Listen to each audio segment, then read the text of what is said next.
What is going on, ladies and gentlemen? Welcome to my journey. I am your host, Brian Pickowitz. And I am your host, Lindsay Rega. And we are so excited to have you here for today's podcast, today's episode. What we're going to be talking about is how to get back into the zone with your fitness and health. Now, right now, there's a change in season, right? Like, we're going from spring to summer. We're going from quarantine to life. And a lot of things are becoming more socialized, meaning that we're starting to socialize more with friends, starting to socialize more with our family, we're starting to become more connected with coworkers.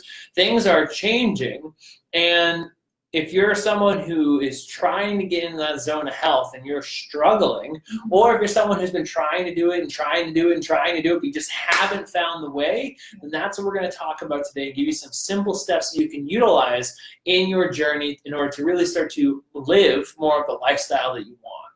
Yeah, and I think that this is really, it's going to be a great topic to discuss because we've had so many clients who feel challenged with finding balance in the summer. Specifically, at least a lot of my clients have. I know that yours have too. But when it comes to finding balance in the summer, it's like it feels like there's no hope, so that there's no chance of balance, so why try? Yeah. But what we're going to talk about is how to make it so easy that it doesn't even really feel, it's such a smooth transition. It doesn't feel like you're on or off. Well, it's almost like people feel like they have to do one or two things. They have to be extremely disciplined and hate their lives during the summer. They have to cut out all aspects of the things that they love. They have to be really intense and really disciplined. And that's not the case. They don't really have to. But as someone who's done that before, it's easy to fall into that bucket. And then the other side is, oh, well, there's no case, there's no point. I'm not gonna lose the weight anyway. So right, I'm not gonna progress. At all, so. And it's interesting because we get stuck in this cycle of constantly losing weight, gaining weight, losing weight, dieting, and those paths of not being healthy ultimately persist until the point where we're in a position where we can't change. And so the point of this podcast is to give you some different action items that you can implement into your life today and actually start to make progress. And so as you tune into the live stream, hit that heart button, give us some love. Feel free to comment your questions about how to live a healthy life in the summer. And what we're going to really focus on is just making it simple and easy. Yes, I would love to hear from you guys. If you're listening on iTunes, just start thinking about what the biggest challenges are for you when it comes to staying on track. I hate to say staying on track because then it's always like, oh, I fell off the wagon. But when it comes to having balance, continuing to progress and move forward throughout the summertime, what are the biggest things that come up for you? And if you're with us live on Facebook, let us know, comment below, what are the biggest challenges for you when it comes to summertime? Are there cookouts all the time?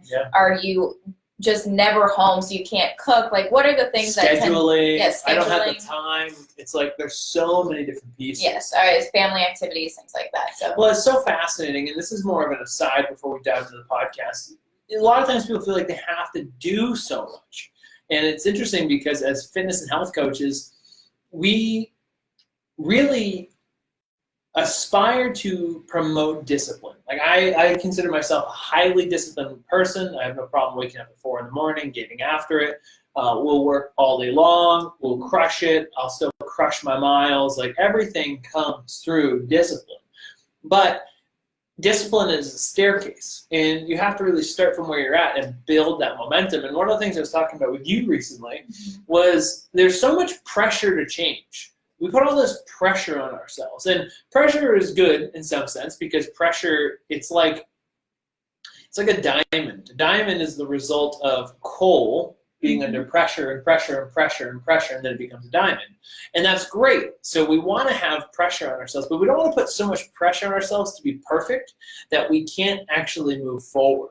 And so I was talking to you recently because someone messaged me and was like, oh, well, the new me would have done this, but the old me would have done this. And I was like, there is no new you. There is no new you. There's never a new you. You're the same person.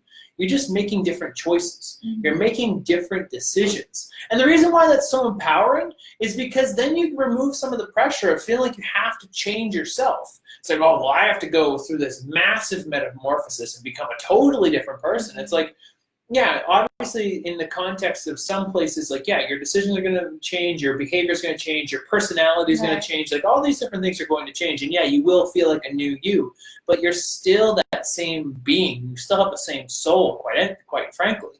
And why it's important to see that is because it removes the pressure of feeling like you have to change yourself all the time. I was talking to another client recently, and they were talking about, she's like, oh, I have all these things I want to change about my mindset. I have all these things I want to change about my like relationships with myself and with other people. And I have this area of fitness that I want to change. And and I was like, focus on one area of change at a time. So when you're diving into this, we'll start kind of rolling through. But if you're someone who wants to change this summer, if you want to start making positive changes, you want to get yourself out of the funk that you're in, and you want to start to have that zone and momentum with your fitness and health, start with 1 or 2 habits. Yes. So start small. Do not put so much on your plate that you can't figure out what to eat. Have you ever been to, it's like Thanksgiving. Like you put so much on your plate in Thanksgiving, like there's the mashed potatoes, there's the sweet potatoes with marshmallows. If you're like me, love those. There's some stuffing, there's some gravy, there's some turkey. Maybe you already have your piece of pie, and you sit down and you're like, what the hell do I eat first? It's like you're better off to put 1 or 2 things and then decide. And it's the same thing, obviously, here. Like, obviously, we're not comparing fitness or health to Thanksgiving dinner, but it's seeing that if you put so much on your plate that you're overwhelmed with the process of changing, you're not going to change. You're going to pick and choose things, and you're going to try to pick. It's like juggling. You're trying to juggle 5 different habits at the same time. It's not going to work. Yeah, and I think that it makes such a huge difference to have one habit. Like a couple family members of mine I've been talking to for the past few weeks about just they're always talking to me about their health and their fitness and like what they're trying to lose weight or they're trying to do this, and I love it.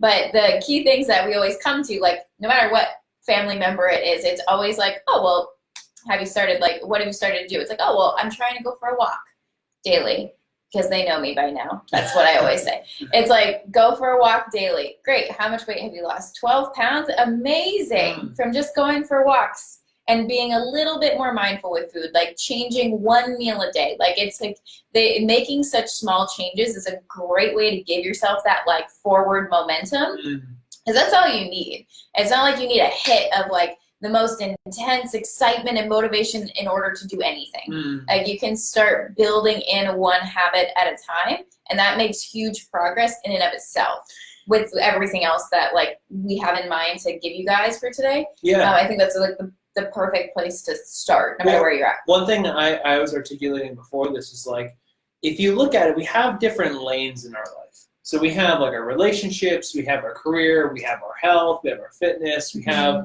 our leisure time, like we have all these different things.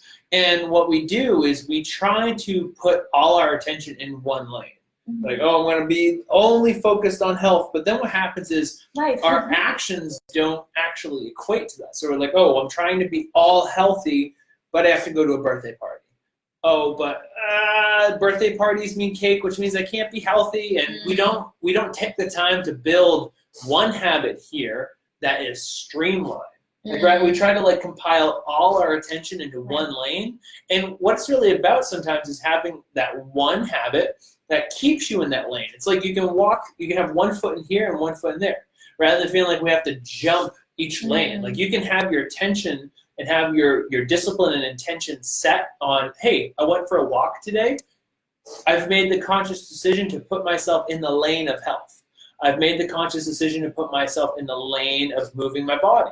Therefore, that's going to influence my decisions to eat different foods. Yes, like one of my clients, Megan, was on here earlier, and she might still be. If she is, hi Megan, hit the heart button. But I was talking to Megan today because she's going on vacation today. She's in the air probably right now, and I was like, listen, this is going to be the vacation that you leave feeling amazing from, because so many people go on vacation and they come back and they just feel like garbage, and we've all been there.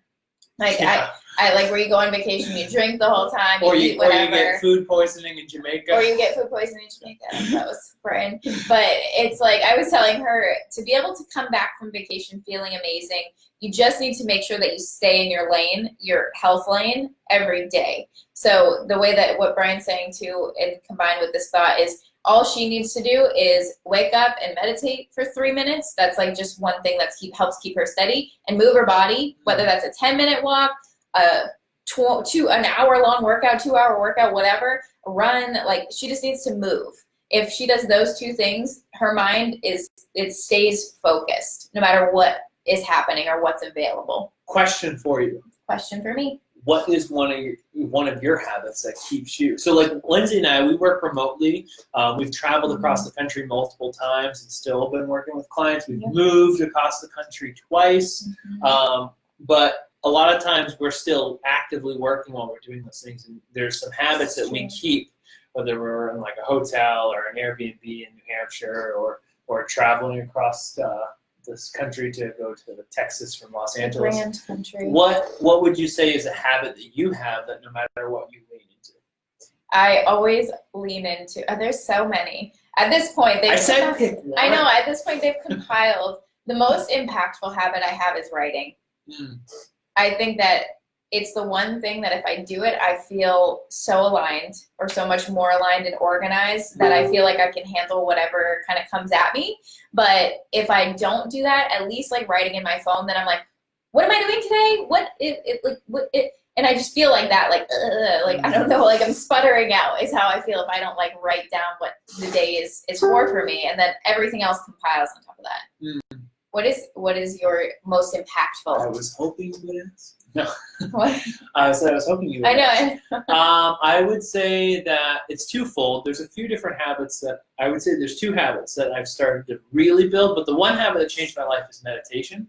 I started meditating. I was living in my parents' house, graduated from college. I had no money, and I had no idea what I was going to actually create, but I knew I wanted to build a successful company that helped people. And I was like, I have no idea what this is going to look like, but I knew that I had to master myself. And I read Tools for Titans. You can see it. Well, I'm going to grab it. So I read Tools for Titans by Tim Ferriss, and this is a great book for anyone who is looking to distill out the habits of extremely successful people. So he has people like Arnold Schwarzenegger, Tony Robbins, Jocko Willink. He's interviewed Kevin Hart. He's interviewed LeBron James. There's some really incredible people that he's interviewed, and he distilled out their habits. And one of the habits that most successful entrepreneurs, most successful athletes, people in entertainment, high performers have is meditation. And so I said, okay, well, if it's working for them, I think it'll work for me. And I started to meditate every day, and I really started to focus in on it's a cool book. It's a good thing I have them all here. It started to really create clarity for me. And the thing I found is without meditation, I don't have a centered focus, and it's easy for me to be like, okay, well, I need to message back clients. I need to do this task. I need to do that task. There's 5 other things I need to do. And at the same time, I need to focus on all these pieces of my attention, because some days I'll have 25 clients who reach out to me. And it's like, okay, well, where is my attention going? And so being able to have the power and the fortitude to sit down and get still before I engage is one of the most fundamental habits, or one of the most impactful habits. And then moving my body. Like you said only one. You said only one. Who wants to hear me? Who wants another habit? You can go. Hit hard if you want another habit. As long as I get to do one too. Well, I would say just movement. Right? That's both of us, in all fairness. So having the first part is steadying the mind, because if the mind is not steady, it's twofold, right? It's like you have to. I think it's easier for us because our profession is fitness. True. So we're constantly thinking about it. It's going to happen regardless. And I find that sometimes for us, and I think for most people though, if you steady the mind, the body will follow. So if you steady the mind, the body will follow. If you steady yourself and you get centered, then it's easier to be like, okay, well, when am I going to exercise today? Rather than be like, exercise, but I still haven't steadied my mind. I'm still feeling anxious, still feeling stressed. I'm not completely centered, and that influences your decisions more than the actual decisions. Meaning, your emotions dictate the ability, or your ability to follow through on the tasks that you want to follow through on. So if you are still stressed and you are feeling stressed, you're going to act in a way that's in accordance with that stress. The same thing with any other emotion. So I think that mastering the mind first, and sometimes it is mastering the body at the same time. Like going out and hitting an intense workout for me is one of the most freeing things that I can experience. So that kind of matters where you're at and what part of the journey you're on. But I think that those two habits of moving your body and getting set from there. But that's a good segue because what we really think too is like you have those habits, you have those set, and then it's really about making sure that you set your intentions every day, which is kind of what I was talking about. Like when I talk about writing, sometimes, like at this point, I tell my clients this, and I need to make sure that it's more clear. When I write, at this point in my life, I just write. Like, I don't know what I write about. I just write whatever's in my mind. Sometimes it's like, I'll write it like a page in a book. Like that's what, in my mind, that's my prompt. Write a page in your book.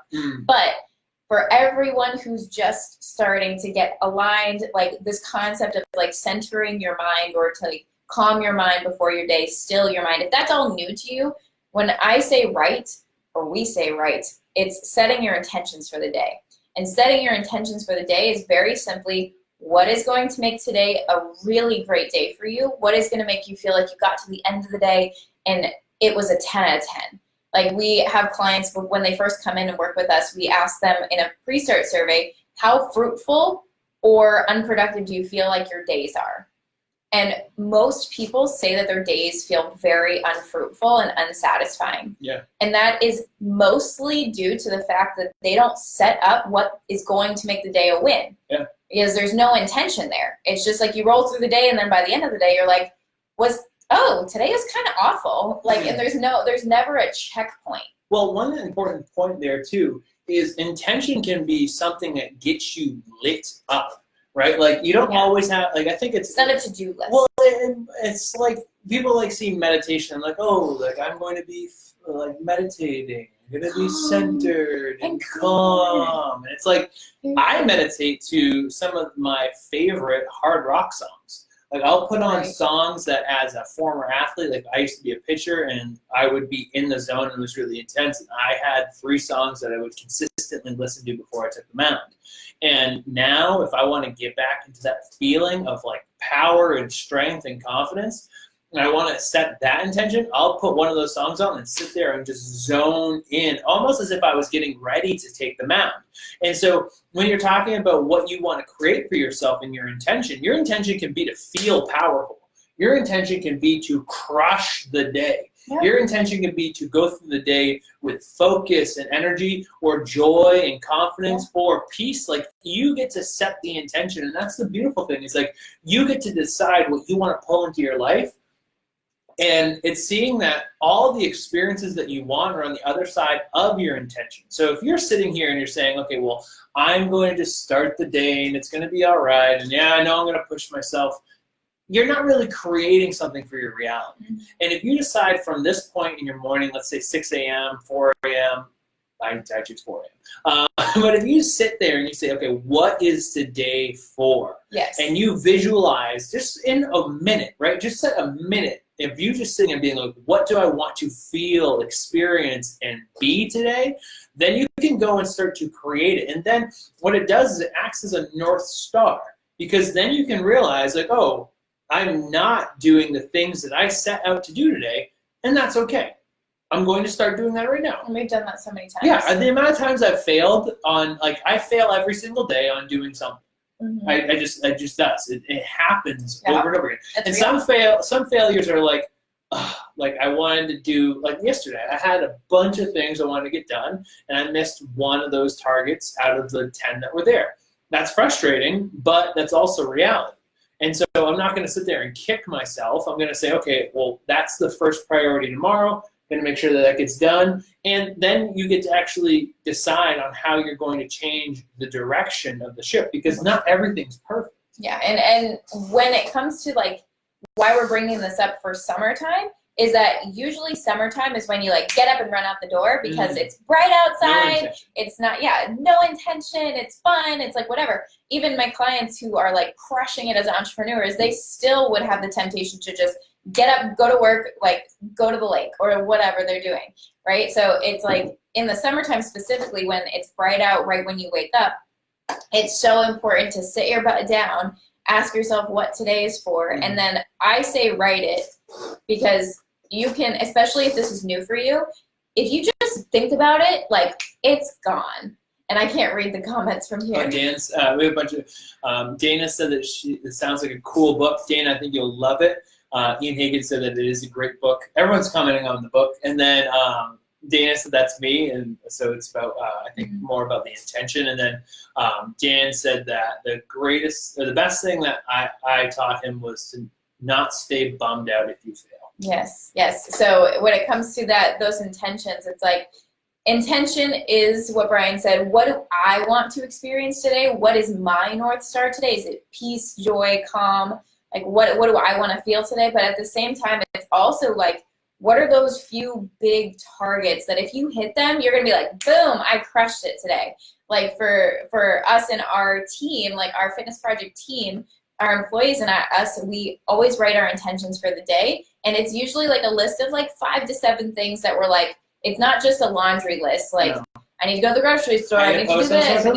No, it's like I want to have a 10 out of 10 training session with my client X. I want to go on the best 6-mile run today where I really push myself. I want to make sure that each one of our clients is taken care of. And yes.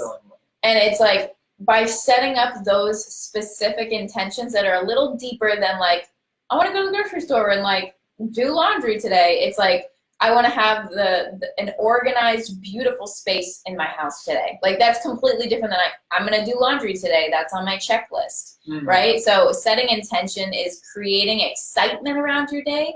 I think that's the biggest thing, is it creates excitement and it creates focus. And regardless of what season it is or how busy you are, if you have that focus and those intentions, you're going to be able to knock it out of the park every single day, no matter where you are or what you're doing. Well, and it's seeing that it's a compounding effect. It's like a habit. It's like in Atomic Habits. It talks about having a compounding effect, and ta-da! I should start just getting affiliate codes and just promoting books. I should just start happening. But what we want to really focus on is building habits that can compound, because habits are like compound interest. You start one day, and then the next day, next day, next day, and all of a sudden you're able to do things that you never thought were possible because you have the habit. Rather than being like, I'm going to go and exercise 6 days this week. I'm going to be perfect with my nutrition. It's like, whoa, settle down. That's not going to help you, and you're going to put so much pressure on yourself that you're going to pop. Right. And it's seeing that there's certain ways to approach it, and by setting your intention in your days, and it can be setting your intention before an experience, like before you go into an event, but by setting your intention, it makes it easier to get closer to the target. Well, I think you don't always hit the target, and it's like, okay, I set my intention this day, I got 5% better, but at least I got 5%. That's better than 0. Right. And okay, the next day I have 95% of the way to go. Okay, I'm going to get another 5%, and before you know it, you can close those gaps in a very rapid way. And I think that that's the power and intention. But I think that the other piece that's really important is if, like, you're thinking of when. Okay, well, I have my 2 habits. I set my intention. Now, how do I actually follow through? Right, because follow through is such a big challenge for so many people. Well, because this sounds nice, right? I'm going to pick 1 or 2 habits. Like, yes, I want to be. I'm going to set my intention. I'm going to do all the self-help. I'm going to do all the personal development things. I'm going to set my intention, and that's going to be perfect. It's like, no, not just that. So that's one piece. That's how you're taking care of yourself. That's you setting your aim. But the second thing is set the schedule. So if you make an appointment with yourself to go to the gym, you make an appointment with yourself to prep your healthy food, if you make an appointment with yourself to follow through on the task that you set, it's going to actually allow you to step forward. So it's like set the foundation of the habit, set the foundation of the intention, and then step beyond that and say, okay, I'm going to go to the gym twice this week, go to the gym 3 times this week, 4 a.m., I'm waking up at this time, this day, and it's actually going to happen. Because a lot of times what we do is we say, okay, I'm going to start exercising. I'm going to start making this happen. I'm just going to will it into existence. And that's not enough. You actually have to schedule it, because what gets measured actually gets managed. Ooh, it's a mic drop. But with scheduling, I agree with everything Brian said. It's so important, and I had to drag Brian into scheduling. That was true. He was not perfect either. For 2 years, I never had a schedule. I was like, for like 5 years. I was like, you need a calendar, sir. You have calls all the time. You have all these responsibilities, and you're not scheduling anything. Yep. And things weren't happening. He was feeling like he wasn't successful every day. He was feeling like he wasn't accomplishing his tasks. And it was like, you need to use Google Calendar, for example. Never use the schedule. Never use the planner. Never use anything. But so raise your hand, raise your hand if you are not queen of organization. Who doesn't? Give us a heart if you do not have a schedule, and that's fine. But we want to hear. I know there's 10 of you guys on here on Facebook Live, and I want to know if you use a schedule or not. But scheduling is so important because and we see this now in our own lives more than ever. I think that when you're younger, you can get away with it because things are scheduled for you. Yeah. Like if you're in college, well, especially before quarantine, right? Yeah, if you're younger, you usually have your life pretty scheduled, and then in quarantine, even us like adults, all the scheduling got blown out of the water. So it wasn't like, oh, I work from 9 to 5. It was like, oh, I start when I wake up and I finish when I finish, and that became much more of a challenge. And so even for us, like if I don't schedule in a 1 hour session or run, I can make it happen, but the likelihood of it being what I want it to be is way low. It plummets if it's not actually in my calendar and booking an appointment with myself.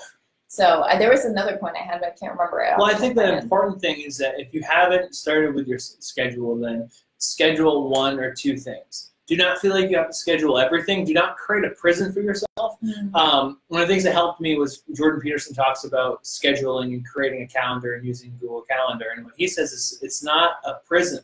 It's designing the ideal day that you can have based off of where you're at right now and based off of the day that you want to have. So there's some responsibilities that you're going to have, and you need to follow through on those. Yes. But you also get to choose the responsibilities. Like you get to choose whether or not you go to the gym. Mm-hmm. You get to choose whether or not you eat healthy. You get to make those choices. And when you schedule something, you can articulate what it is that you actually want to do.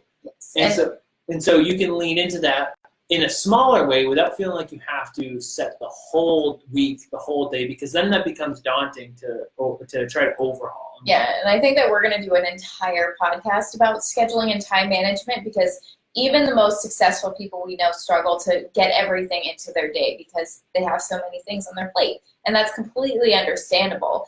Whether you feel like you have everything on your plate or nothing on your plate right now, it's still challenging to manage your time, and it's a skill to develop. It's not like you're either born organized or you're not. Like, that's not how it works. The answer is you're not. You vouch. You vouch. Well, some would say, like, and my parents would be like, oh, you're so mechanically inclined. You're so organized. But it's taken, like, years of practice and iteration to create a schedule for myself that actually works. Yeah. And it still has to be refined all the time. You can be inclined to have a mechanical mind without being organized, like optimally organized or having a schedule. Like, so just I don't think that it's something you're naturally you're not inclined to learn how to manage your time, especially when your time is yours. That is very true. I know plenty of very mechanically inclined people who do not have a schedule, so that's valid. And one thing to note too is even if you have a schedule, I'm still talking to you. Because you're talking to me? Me? You out there inside of the microphone. But I have clients who do have a schedule. They're pretty organized in other areas of their life, but then they're like, oh, I don't know why. I just can't find the time to like do X or Y. Like I set it as an intention every week. I really want to. And I'm like, is it in your calendar? And you're like, No, it's not. And it's like you have to really like have that check and balance with yourself because if you're not doing it, there's a million reasons maybe like quote why, but in this conversation, if it's not on your calendar and you're not doing it, start there. If you're not scheduling a workout and if you're not scheduling time to cook, if you're not scheduling dinners, like it's not going to happen. Like I haven't had dinner scheduled in my calendar, and have we made dinner in the past like 4 days? No, not really. Last night we had an apple and popcorn for dinner. And I had yogurt. It was very, very elaborate. But that just goes to show, like, no matter how organized you are, unless you have what you want to accomplish, such as a workout or cooking or whatever, wellness habit, unless it's scheduled, you're not going to do it. It's not because you're weak. It's not because you are, like, lazy. Yeah. It's you're just a person with responsibilities, and that's okay. Mm-hmm. Like, that's okay. And so the next point, once you schedule things, so starting off, look at the habit that you want to build. If you want to get back in the zone, build 1 or 2 habits. The second thing is set your intention. What do you want to experience throughout the day, throughout the week, or in the moment? The third thing is schedule it, right? Set yourself up so you can actually articulate what you're going to do and follow through on it. And then the last point is hit pause throughout the week. So Lindsay and I talk about hitting pause. It's something that we promote with our clients, and we teach them meditation, we teach them mindfulness. And hitting pause is the ability to sit, observe, and see what's happening in your day, in the present moment, and throughout your week. And so if you're not having the week or the day or the month or the experience, whatever it is, if you're not experiencing what you want, that's okay. Don't judge it, but hit pause and ask, what do I want to experience that I'm not experiencing right now? What do I want to be doing in my daily life that I'm not following through on? Am I holding up my end of the bargain, and am I following through? And the great thing about doing this without judgment is that you get to then decide what the next step is. Mm-hmm. And so if I'm not doing it, if I'm not actually creating the momentum that I want, if I'm not following through, I sometimes see the day has 4 different parts. So rather than seeing it as, oh, today's what day is it? It's Wednesday. It's like today is a Wednesday. Okay, well, Wednesday is shot because up to 5 p.m. I didn't do all the things I want to do. It's like, hey, I still have 4 hours here. What would make the next 4 hours feel like I was starting the next day off the right way? Yes. What would make the next 4 hours feel fulfilling? Yeah. And can I say something? Yeah. So this happened literally to me last night. Like, I had set up all my intentions, right? I think it was like 7:45. Like, I finished my last coaching call at 7:45 last night. And I was like, oh, I didn't hit like one of my major intentions I wanted to do, which I wanted to send feedback to all of the clients that had responded to my feedback. It was just those email chains, you know how they go. And I was like feeling frustrated with myself because it was 7:45, and I was like telling myself all these things like, oh, it's so late, the day's already over, okay, maybe I can just find time tomorrow. And I ended up just being like, hey, listen, like, you can still win today. Sit down, focus for 30 minutes, and then today's going to be a win, and you're going to feel so proud of yourself.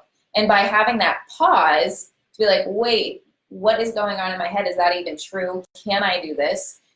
I was able to actually complete everything I wanted to yesterday, and it felt so good, even if it was a little bit different than I had originally intended it to be done by 9 a.m. Yeah, well, it's about not being, and we had a great point that actually someone used this in the fitness project. Mm-hmm. They had an experience that started off their day with stress.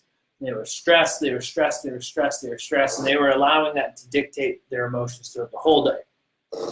And she emailed me and she said, hey, like, this is what I experienced, and midway through the day, I sat myself down, I meditated for 1 minute, and I asked myself, what do I want the rest of the day to look like? And this was on a Friday, where she was going to have a bunch of parties, have a bunch of people over her house, and she meditated, she got herself back in the zone. She, as a byproduct of that, was in a state of gratitude, because she was like, actually, I have a lot to be grateful for. All these things are going really well, I'm in this great zone. And as a byproduct of that decision, her weekend, she stayed mindful with her food. She didn't overeat. She didn't beat herself up. She didn't judge herself for missing one workout, even though she had crushed it all week. She didn't kick herself when she was down, and her weekend went phenomenally. Right. The great thing that happened is, as a byproduct of that, she showed up on our call and was so excited about what she had done. She's like, I sat myself down and I finally got it. Mm-hmm. And what's great is she ended up losing weight. She ended up hitting all her targets. And as I told her, I was like, that was a life-changing decision. Now, that sounds really heavy, right? Like, oh, it's a life-changing decision. Your life doesn't change from 1 point to 0.100. Your life changes by making incremental decisions. Your life changes by deciding how you're going to show up and consistently following through on them. And another life-changing decision is when things don't go right, you don't make them worse. You don't consciously make them worse because you realize that you're in control of you. And being in control of you might only be one small decision. Might only be one small choice to not eat the extra piece of cheesecake. It might be the decision to wake up the next day and not put yourself in a negative or toxic environment with yourself. That's how you change your life. That is a life-changing decision, because if she didn't do that, she would have had a totally different weekend. She would have had a totally different experience on our call. Her check-in would have been different. My feedback would have been different, and she would have had more different momentum going into the next week. She would have told herself, like, oh, I wasted my time, I wasted my money, I've wasted all these things because I'm a failure. And instead, she made the conscious decision to change. And so when we talk about hitting pause, if you're in an experience that isn't going the right way, that's okay. You're allowed to hit pause. You're allowed to change your direction. And ultimately, that's how you build habits and you start to get yourself back in the zone with your fitness and health. Yeah, I love that. And a small aside, I think that when we're trying to get back in the zone and we're trying to rebuild those habits, it's like we start telling ourselves that it's going to be hard forever. And that's just not the case. You build those small habits incrementally, like you said. So that is our podcast today. That's what we're focusing on. And so feel free to comment on the live stream your questions. Feel free to let us know how this reach you if you're listening to on iTunes. If you're listening to this on iTunes, there you go. Feel free to screenshot this and shout us out in your stories. We love hearing how this is impacting you. We'd love to connect with you all. Thank you all for tuning in. Anything else you want to add? No, we'll see you soon. Awesome. Thanks, guys. Thank you so much. Cheers. Bye.